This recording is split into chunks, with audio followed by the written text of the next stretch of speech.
Hello everybody, it's 8 o'clock and welcome to, first of all, I've got to, as I always do with these things, give very important notices, one of which is nothing in here constitutes financial advice for the simple reason that I'm not speaking to any particular individual in the audience. I don't know anybody's personal financial circumstances, and therefore I cannot give individual financial advice through a webinar, and in any event that's not the purpose of these webinars. It is more journalistic, educational content that I am, of course, providing. The second thing is we're going to obviously be talking about spread trading. Spread trading is a margined product. This means that you could lose more money than you've initially deposited, and it is a relatively risky product compared to owning, say, shares, although I do know somebody from the FSA who disagrees with that. He believes, well, of course, if you buy the wrong share, it's more risky than buying a spread bet on, say, a Barclays stock compared to buying the actual underlying share of an AIM-listed mining company out of the middle of nowhere mining rare earths. So, but I am obliged to tell you that it is a margin product and therefore can be potentially relatively risky, and you can lose more money than you started with. So please do take care. The other aspects is, to the extent that we might talk also about other products such as foreign exchange, they too carry relatively high levels of risk, and I will try and point out risk associated with these even during the presentation whenever I can, because of course this is not just about making money. The first and foremost thing is it's about making sure you don't lose money. Only then can we start talking about making money that comes after it thereafter. I should say all my webinars will be available on alpishpatel.com for free as well. You're going to be able to see them. The reason I like to give them live is because I can answer the questions. You get to see some of these questions, and also the recorded ones can be a little bit edited down in some parts just for the sake of time and so on. I run a fund management company. We're FSA regulated.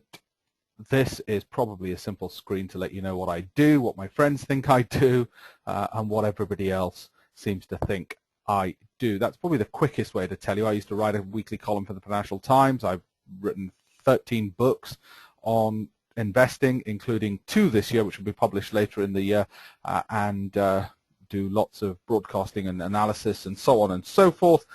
And ever since I left the bar about 15 years ago, I've been trading on my own account and then set up the asset management company. So that's a bit of background about me. Now, what is it we're trying to do? Even though we're talking about spread betting, what essentially is it that we're trying to do? Well, put it in simple and obvious terms, this is it. We're just trying to buy low, sell high. We're trying to buy at 100 pence and sell at 110 pence. That's all it is, and that's all it is, even though technically, as I say, it's called a spread bet. Now, some of it, as I say, is going to be a basic reminder, but some of it is going to be quite advanced, and I'm going to give you data of actual traders and what strategies they've used, what works, what doesn't, the lessons we've learned, both in our own trading and experiences, what we've learned from some of the world's leading traders, and what we've learned from actual spread traders. Before I do that, I want to give you some basic things to remember before we go any further. And I'll specify these in far more detail as we go on. It's quite clear we've got to avoid chasing losses. Private investors, beginners, always end up either buying more of a losing trade in the hope they'll get it back, or even when they've exited, try and go back into the same trade saying, oh, I lost my money in this, I want to try and make it back in this. Makes no sense at all. You've got to look for the best opportunities. And that's what our strategy section this evening will be about.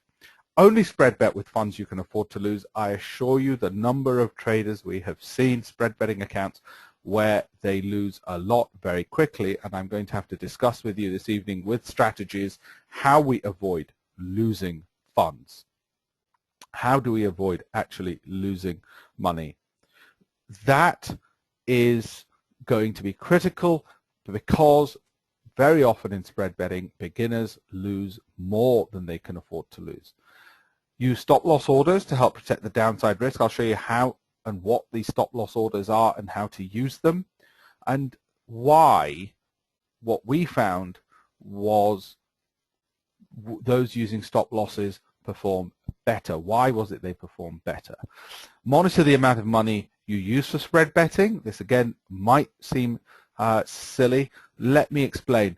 we will give you a formula on exactly what the successful traders do in terms of how much money they use for spread betting. And should you need to take a break from spread betting because you've had a bad run, please deactivate your account until you feel fully confident to speculate. I assure you, spread betting, because I'm going to explain it to you. First of all, it's tax-free for UK residents. All the profits are tax-free. Well, heck, don't say that out too loud, otherwise they'll be after us in the news.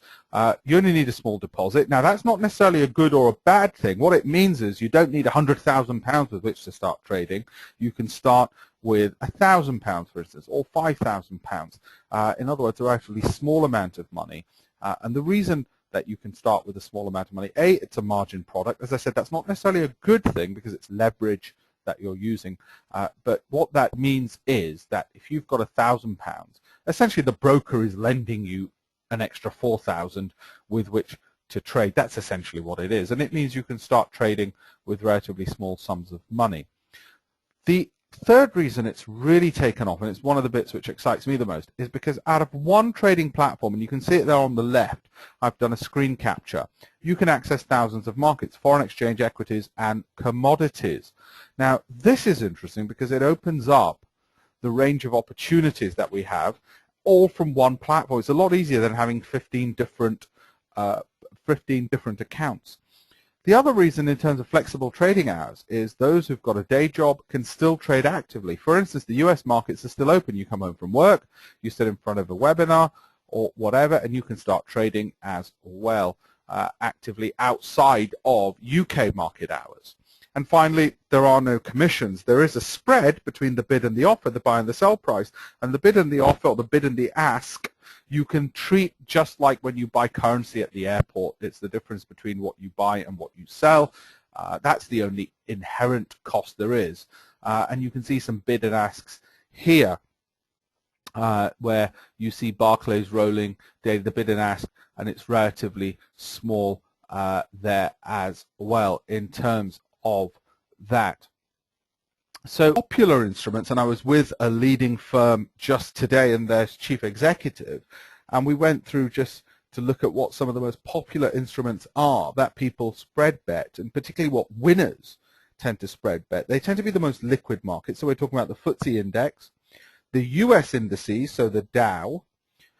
Then you're looking at currencies, largely sterling, so sterling euro in particular, sterling dollar in particular, and then of course to a lesser extent but more for not trading intraday, so not trading in and out during the day but longer term. The important point with spread betting is, as well as going long, that's buying something first and then selling it at a higher price, which we're all used to. You buy it at one price and sell it at a higher price. You can go short just as easily, and by going short, and that's another advantage of spread betting. As I say, I'm going to get more advanced than this in a moment for those who are already familiar with this, but I just want to lay the groundwork for some people. By going short, what you're doing is you're selling first at hopefully a high price, and you're buying back cheaper later. Same principle as buying first and selling later. You're basically doing the same thing. You're buying at one, selling at the other price. The difference between the two is the profit you make. The advantage with spread betting is you will put a figure in of how much you want to make or lose. You don't want to lose, but how much you might want to make per point that the particular position, whether it's the FTSE 100 or gold or silver, moves. So in this case, we're saying I want to make £1 for every point that the UK FTSE 100 daily rolling moves. So if that goes up 10 points, I will make £10. If I bet £10 a point and that goes up 10 points, I make £100. Similarly, that's how much I lose as well if it goes in exactly the opposite direction. Buy, sell, very simple. You click on those buttons and you know exactly how much you're making or losing based on the stake. One of the advantages that spread trading offers people is you're able to trade quicker than ever.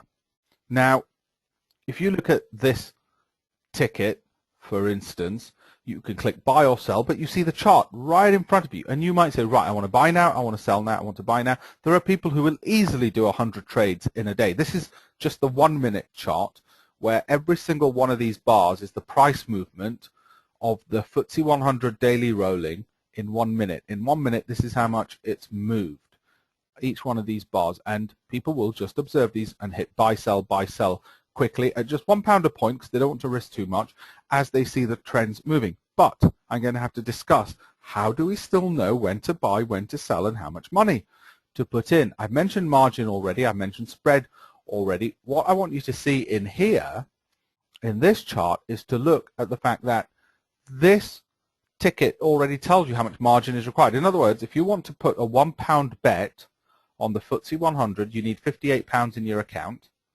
and for every point it goes up or down, you make or lose a pound. In order to do that, you need £58 in your account. So you get an idea of, okay, the financial ratios.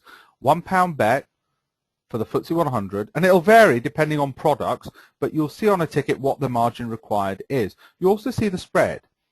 It's a 1-point spread. That means if you were to buy and immediately sell, you're going to lose a pound. That pound goes to the broker. They make a pound. That's all they make from when you trade. Even if this goes up 100 points, the spread will only ever be a pound, and that's all they make from that trade, £1. There's no commissions, no tax, nothing else. So that's where you know what the spread is. Look at these 2 points, stop and limit. I'll explain what those are later on as well, because we'll need to know those as well in order to manage how we buy, how we sell, and especially if we're trading during the day. The other thing I want you to notice is the timelines. This is a 1-minute chart. We can put it down to tick by tick, every single individual price movement, or we can put it across to a month by month, and we might just want to trade on a month by month basis. We might say, you know what, I'm too busy, I'll just place a trade this month. That's all. So let's go onwards. Typical chart looks like this.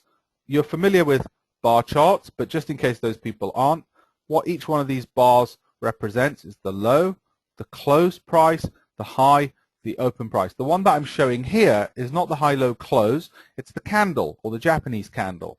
When it's red, it means the price opened at the top and fell. When it's green, it means it opened at the bottom and rose. Now, the body represents where the price opened and closed, and the wick, these straight lines, represent how high it went and how low it went. In a way, that doesn't matter. All you need to know is which direction it's going in, and we'll talk more later about this, but the two main you need to know: candlesticks, high, open, high, low, close. Again, this will be very basic for some people. I'm going to get very advanced in a second. Time periods. What time periods do I prefer? If I'm not incredibly busy running the asset management side, then I may well be looking at 1 second, 10 second, 30-second charts and just trading bang, bang, bang. If I am going to be rather busy, I need to pull out my timelines out accordingly. Particularly for those people with day jobs, they might be looking at day charts, 1-hour charts, 2 or 4-hour charts. The problem then occurs is, well, wait a minute, what if I'm in a meeting? I can't just place a trade. Alpesh, you're going to tell me when to buy and when to sell, but I need the machine to close those trades and to know when to close those trades. We'll look at that as well in this, so that we can place a trade even sometimes before we go to work and leave those to it. Sometimes that's the best way to trade, because very often people they overtrade. They overtrade when they're completely very bad. Sometimes it's a lot better to have analyzed the trade the night before, and I'll show you how to analyze them, and then, having done that, placing the trade orders, leaving it to the computer to place the entry, putting the odds of getting a return in your favor. One of the ways in which you can put the odds in your favor is to trade in the direction of a trend. Of course, we've got to be able to identify the trend, know that we've identified it, and so on. But one of the ways that we put the odds in our favor is to say, this is a downtrend. If I go short, I will be making money because the odds are in my favor that the trend will continue. That's the basic theory, that trends continue. Of course, they reverse all the time. That's why we need to know when to exit. So the basic premise is I'm putting the odds in my favor. Now I need to know, well, how do I still know that I can recognize a downtrend and recognize an uptrend and when I should get out? So we might develop a simple strategy. Here's one. It's the same chart as last time, and I've shown let me explain this picture. It's still the daily FTSE 100. It's a 1-minute bar. That's the buy and sell ticket you can see there. It's a possible strategy, which is you enter if the price makes a 3-period low. It's the lowest it's been in the past 3 periods. In other words, in this case, it's a 1-minute chart in the last 3 minutes. It could be a 10-minute chart. It could be a 1-day chart. Doesn't matter. The principles are the same. A 3-period low. So what is a 3-period low? Well, remember, each one of these bars is 1 minute. Each one of these, every single one of these represents a minute. Entry is a 3-period low. Well, it's about here because at that point, the price is the lowest it's been for 3, 2, 1 minutes. Actually, it's the lowest it's been, if you go here, for 1, 2, 3, 4 minutes. Okay? Here on bar, which I've marked number 3, the lowest it goes is not the lowest it's been for the past 3 minutes. As you can see, it's only the lowest point it's been since the previous minute. The previous minute here is the lowest it's been for the past 2 minutes, but not the past 3 minutes because it had been lower here. So we roughly say 3-period low, which in this case is the entry point marked here. By the way, as I said, this webinar will be available on arpeshpatel.com for free, so you'll be able to pause and look at this in far more detail there. Okay, that's the entry, at which point we hit sell in this case. By the way, same rules apply if it was an uptrend. We hit sell, and that's the entry point. Well, how do I know when to go out? How do I know that is indeed going to be a downward trend? Well, I put a simple rule in here. I'll exit at a 3-period high. So this keeps falling. The first 3-period high, the highest the price is for the past 3 periods is here. Because if you look at it, the price at this point, where it says exit, is higher than bar number 3, bar number 2, bar number 1. It's the highest it's been for 3 periods. That means we entered short at roughly 57.98 or 5800. No, 57.98, 57.99. Call it 57.98 for argument's sake, and we exited at about 57.84. Call it 57.85 to allow for the spread. 57.85 minus 57.98 gives us 13 points. Well, if it's £1 a point, that's £13. If it was £10 a point, it's £130. That was made over the period of about half an hour, 18 minutes past the hour to 48 minutes past the hour. So half an hour in order to make either £13 or £130 or whatever multiple thereof, depending on how many pounds per point. That was ETX. If you go to arpeshpatel.com/ETX, you'll be able to see that. We don't just use ETX. We've gone through a lot of brokers, and at the moment we've due diligence vetted and approved 2, ETX and capital spreads, and that's on a mixture of, now somebody said, well, they don't like the spreads on ETX. That's fine. Have a look at capital spreads as well. Open both accounts. That way you can compare spreads. And I should say is anybody opening accounts on arpeshpatel.com/ETX, 500 trades, and you saw that some do it in 2 weeks, we'll send you an iPad so you can actually do all of this. Please trade responsibly, though. You shouldn't just be trading to get an iPad. You should be trading because it makes money, and you start small. You do with practice accounts if you're a beginner. But I just thought I'd say that. I'll come back to that in a second. What about other questions people will ask? And we're going to get to a lot of questions that I've raised. What are commissions? Well, I said there's no commissions. What is a spread? I've disclosed that. What markets do you offer? I've mentioned that. Daily cash markets calculated. How are you able to price Wall Street daily cash when the Dow Jones Index is closed, and so on. These kinds of questions you can see in great detail. What's the difference between daily cash and daily rolling contracts on the website? So just go to arpeshpatel.com/ETX. That's where you can open. Email me once you've opened an account, placed your first trade, do 500 in, like I said, 500 trades equals an iPad, but please trade responsibly. As I said, I'm going to come on to when buy, sell, and also the 5 or 6 lessons from winners and losers in just 1 second. You can either open if you want to do FX and not spread betting there, or spread trading is here. Please reread the risk assessment. When you've opened an account, placed a trade, we'll add you onto my monthly trading newsletter. My market views into your inbox we'll take care of. Signed copy of my book, Mind of a Trader, CD on what winning traders do right. Research I use from Goldman's and so on will go into your inbox, as well as when I find interesting research from there. Free access to seminars, webinars, and so on and so forth. So What about brokers? Somebody said wider spreads. Yes, open more than one, open both. Compare them. See which one service you like. See which platforms you like.